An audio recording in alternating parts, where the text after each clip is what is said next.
Assalamualaikum and hi guys, welcome back to our channel. It's Reshma here today.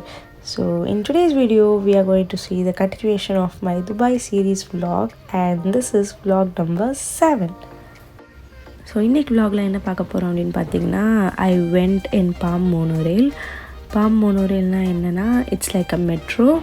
ஆனால் like நார்மலாக நீங்கள் travel பண்ணுறதுக்கு use பண்ணுற மாதிரி அந்த மாதிரி ஒரு பப்ளிக் ட்ரான்ஸ்போர்ட் மெட்ரோ அப்படி கிடையாது. பாம் மோனோரேல் வந்து it connects all the most popular attractions on palm Jumeirah. And அது வந்து எங்கேருந்து டிபார்ட் ஆகும், லைக் எங்கேருந்து ஸ்டார்ட் ஆகும் அப்படின்னு பார்த்தீங்கன்னா பாம் கேட்வே ஸ்டேஷன், அதுதான் பேஸ் ஆஃப் த ஐலாண்ட். அங்கேருந்து ஸ்டார்ட் பண்ணி ஒரு 4 ஸ்டாப்ஸில் வந்து லைக் ஸ்டாப் பண்ணுவாங்க. If you want you can get down, இல்லாட்டி இந்த லாஸ்ட் ஸ்டாப்பில் போய்ட்டு நீங்கள் இறங்கிக்கலாம்.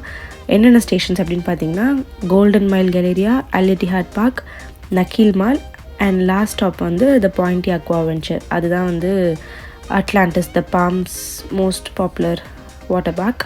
ஸோ இந்த 4 ஸ்டாப்ஸில் தான் நிற்கும்.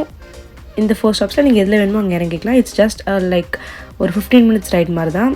ஸ்டார்ட் பண்ணி இந்த 4 ஸ்டாப்ஸை க்ராஸ் பண்ணி லாஸ்ட்டில் போயிட்டு பாயிண்டியில் போய் நிற்கும். இது என்ன ஸ்பெஷல் அப்படின்னு பார்த்தீங்கன்னா பாம் ஜுமேராவில் இருக்க most popular places like scenic views இதெல்லாம் வந்து நீங்கள் அந்த ட்ரெயினில் போகும்போது பார்த்துட்டே போகலாம். இப்போ இந்த வீடியோவில் பார்த்துட்ருக்கிறதும் அதுதான், நான் ட்ரெயின்குள்ளேருந்து எடுத்த வீடியோ தான்.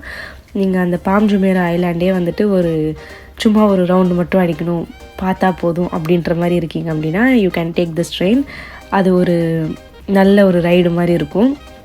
ஸோ அதுதான், நம்ம ஜூலாம் போனோம் அப்படின்னா நம்மளை அந்த வேன்லேயோ இல்லாட்டி பஞ்சிலையோ வச்சு கூப்பிட்டு போவாங்களே, அந்த மாதிரி தான் இது. நீங்கள் ட்ரெயினுக்குள்ளே உட்காந்துட்டு பாம் ஜுமேரா ஐலாண்டு அப்படியே நீங்கள் ஒரு வியூ மாதிரி பார்க்கலாம். அண்ட் இது ஒர்த்தான்னு கேட்டிங்கன்னா கண்டிப்பாக ஒர்த் தான். அண்ட் டிக்கெட் ப்ரைஸ் வந்து அப் அண்ட் டவுன் ஒரு பர்சனுக்கு எடுக்கணும் அப்படின்னா 30 AD. நீங்கள் அந்த ட்ரெயினில் போயிட்டு அதே ட்ரெயின்லேயே திருப்பி ரிட்டர்ன் வந்துடலாம்.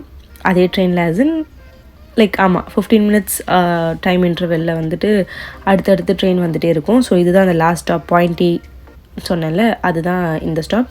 இந்த ஸ்டாப்பில் நீங்கள் இறங்கிட்டு உடனே ஏறணும்னு இல்லை, பிகாஸ் நான் சொன்ன மாதிரி எவ்ரி 15 மினிட்ஸ் உங்களுக்கு ட்ரெயின் வந்துட்டு தான் இருக்கும். நீங்கள் லாஸ்ட் ஸ்டாப்பில் போய் இறங்கிட்டு அங்கே வந்து உங்களுக்கு எங்கேயாச்சும் போகணும் அப்படின்னா போகலாம்.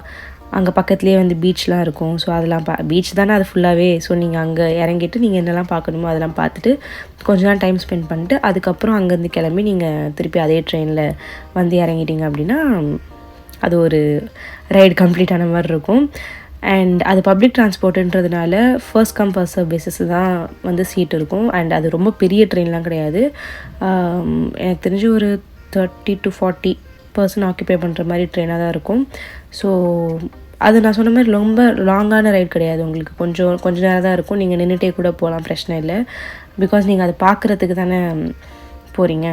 ஸோ ட்ரெயினுக்குள்ளே சும்மா உட்காரத்துக்கு இல்லை, வெளியே சுற்றி பார்க்க தானே போகிறீங்க. ஸோ நின்றுட்டே போனால் கூட பிரச்சனை இல்லை, நல்லா தான் இருக்கும்.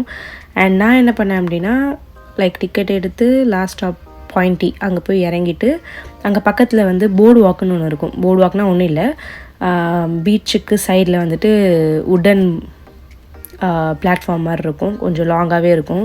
கிட்டத்தட்ட ஒரு 2 கிலோமீட்டர்ஸ்க்கு இருக்கும்னு நினைக்கிறேன். 1 to 2 கிலோமீட்டர்ஸ்